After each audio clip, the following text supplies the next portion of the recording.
مخاطبین از رسانه پشت ماجرای فیلم استاندار سابق یادتونه تیم میگه که منم داشمی رو های گلزار جابجا کرد. آیا موج دوم حمله اسرائیل به ایران ادامه خواهد داشت؟ آیا ایران پاسخ محکمی به حملات شب گذشته اسرائیل میده یا خیر؟ همه این موضوعات رو امروز در برنامه پشت پرده راجبش صحبت میکنیم. البته دیروز حملات اسرائیل به خاک ایران رو رسانه‌های داخل ایران چیزی شبیه ترقه بازی دونستن. رسانه‌های امریکایی هم گفتن که اونجوری که باید و شاید حمله اسرائیل صورت میگرفته نگرفته. از اون طرف اسرائیلی‌ها مدعی هستن با هواپیمای جنگنده خودشون که بیش از 20 جنگنده بوده به پدافندهای مختلف در شهرهای مختلف ایران حمله کردن، علل خصوص شهر ماشهر، آبادان، تهران، کرج و چند تا شهر دیگه که خبرگزاری‌های دولتی ایران از جمله خبرگزاری تصنیم هم این موضوع رو تایید کرده. تعدادی از این افراد هم که کشته یا اصطلاحاً شهید شدن، به حال واژه شهید برای کسانی استفاده میشه که در دفاع از جان و مال و ناموس کشورشون هستند. اونجوری که رسانه‌های داخل ایران عنوان کردن، گفتن که 4 نفر شهید شدن و از اون طرف اسرائیلی‌ها میگن به هلاکت رسوندیم.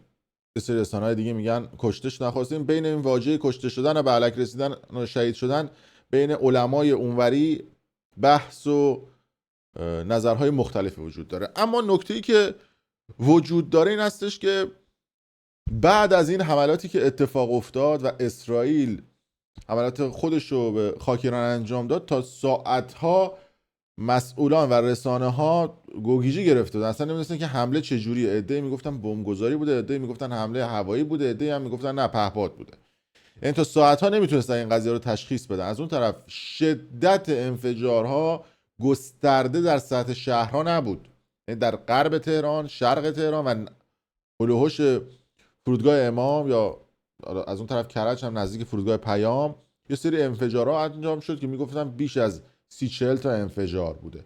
اما انفجارها در جای مختلف بوده که حتی من دیروز لایو هم گذاشتم، میگفتم که چهارشنبه سوری تو ایران بیشتر تلفات میداد. یعنی یه جوری که اینا زدن اصلا تلفاتش خیلی کمتر از اون قضیه بود. اما باید ببینیم که این پایگاه‌های حساس استراتژیکی که اسرائیل چند ساعت پیش بیانیه داده بوده کجا بودن. اسرائیل گفته که پادگان‌های مهم و موشکی ایران رو زده، پدافندهای ایران رو زده و به نوعی آنالیز این هستش که اسرائیل می‌خواسته سیستم هوایی ایران رو خلع سلاح بکنه و شاید در روزهای آینده حملات بیشتری رو انجام بده. اما این اتفاقات در روند اقتصادی ملت هم تاثیرگذار بود. میدونید وقتی که جنگ میشه سیاسی ها دستور میدن، اونایی که اقتصاددار هستن بالا بندیلشون میبندن میرن و اون مردم عادی هستن که کشته میشن. بعد از اینکه جنگ تموم میشه سیاسی ها دست میدن، اون بچه پولدارها دوباره برمیگردن کشورشون و مردم عادی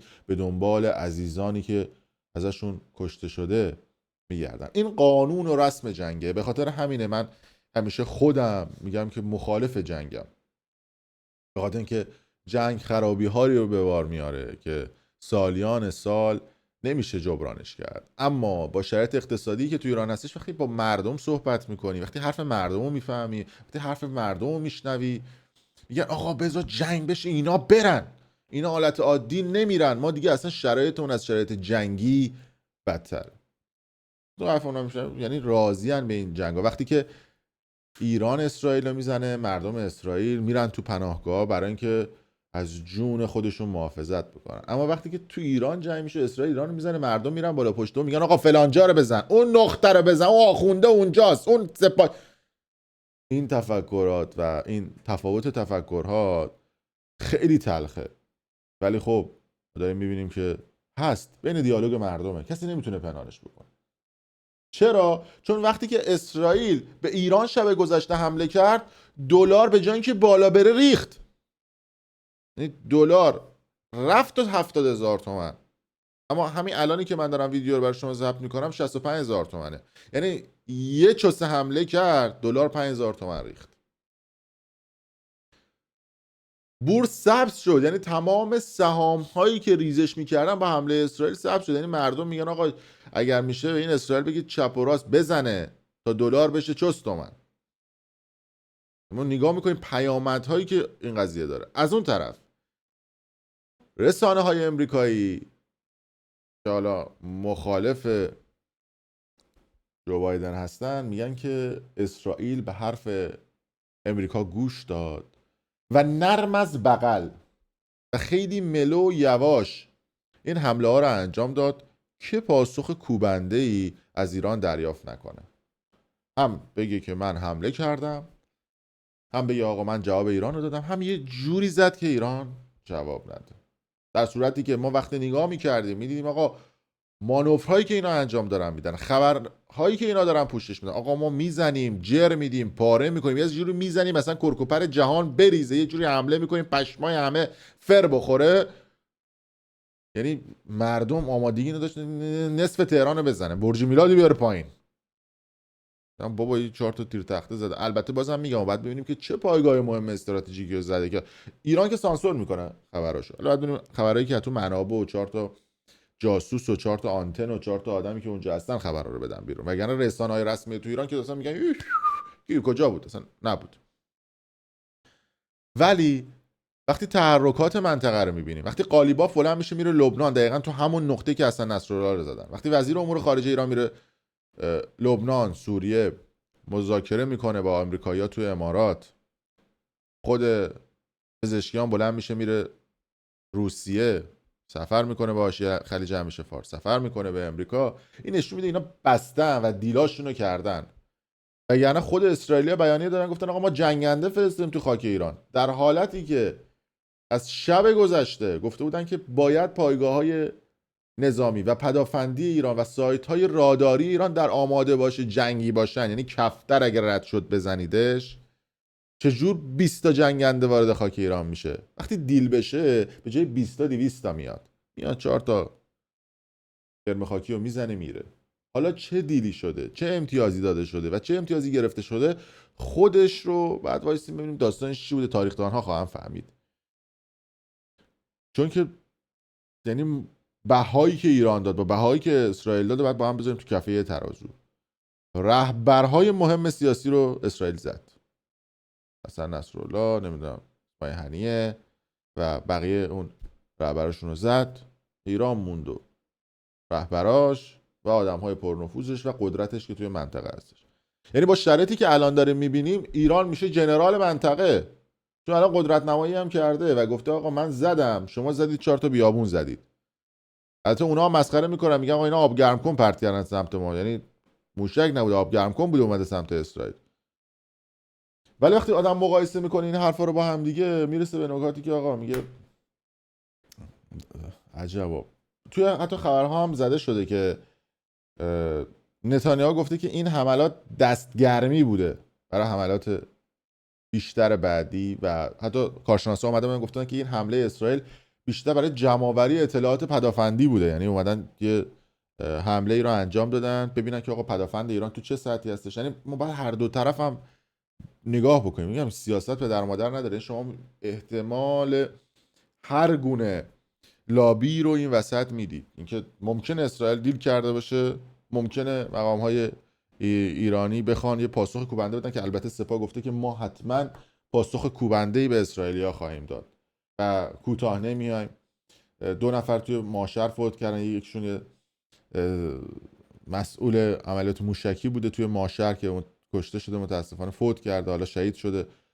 و حال میگم دیگه اون پیاده نظام ها و اون سربازهای همیشه خط اول مقدم اونا کشته میشن و آدمهای پشت و آدمهایی که سربازا رو میندازن جلو بعد از اینکه جنگ تموم میشه دست میدن و میخندن و دور هم دیگه و میرن جلو.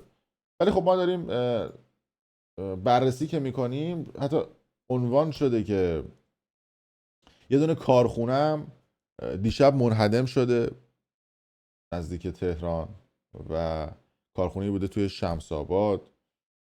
سخنگوی وزارت امور خارجه گفته که به حملات اسرائیل علیه ایران با تمام قوا پاسخ خواهیم داد. اونا هم احتمالاً همینجوری دوباره چند روز جنگ روانی راه بندازن، 4 تا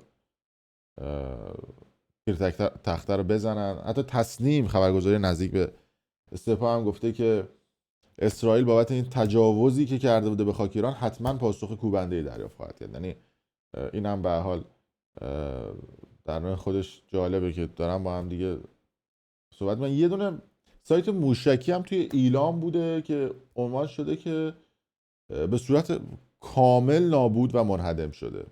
یعنی ایلام هم میشه گفت جز شهرهایی بوده که این اتفاق براش افتاده و منابع اسکای نیوز به زبان عبری گفتن که ایران از طریق یک واسطه خارجی به اسرائیل اطلاع داده بوده که اگر حمله بکنن پاسخ کوبنده دریافت خواهند کرد.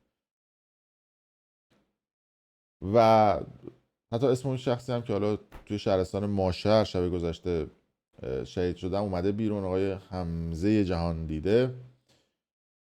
و واشنگتن پست هم اومده یه خبری منتشر کرده و گفته که حملات اسرائیل محتاطانه طراحی شده تا تلفات زیادی نداشته باشه و از تشدید تنش جلوگیری بکنه. دلار هم در حال حاضر داره یه لاس خشکی با عدد 64 تومن میزنه، یعنی از 70 داره نزدیک میشه به 64 65 که این هم جالبه. ارتش ایران هم گفته که تو حمله دیشب اسرائیل 4 نفر از نیروهاش شهید شدن و حالا باید ببینیم که اوضاع چجوری میشه با این ریزش دلار. اسرائیلیا گفته بودن که با جنگنده های F-35 F-16 و F-15 به ایران حمله کردن و با 3 تا جنگنده مختلف.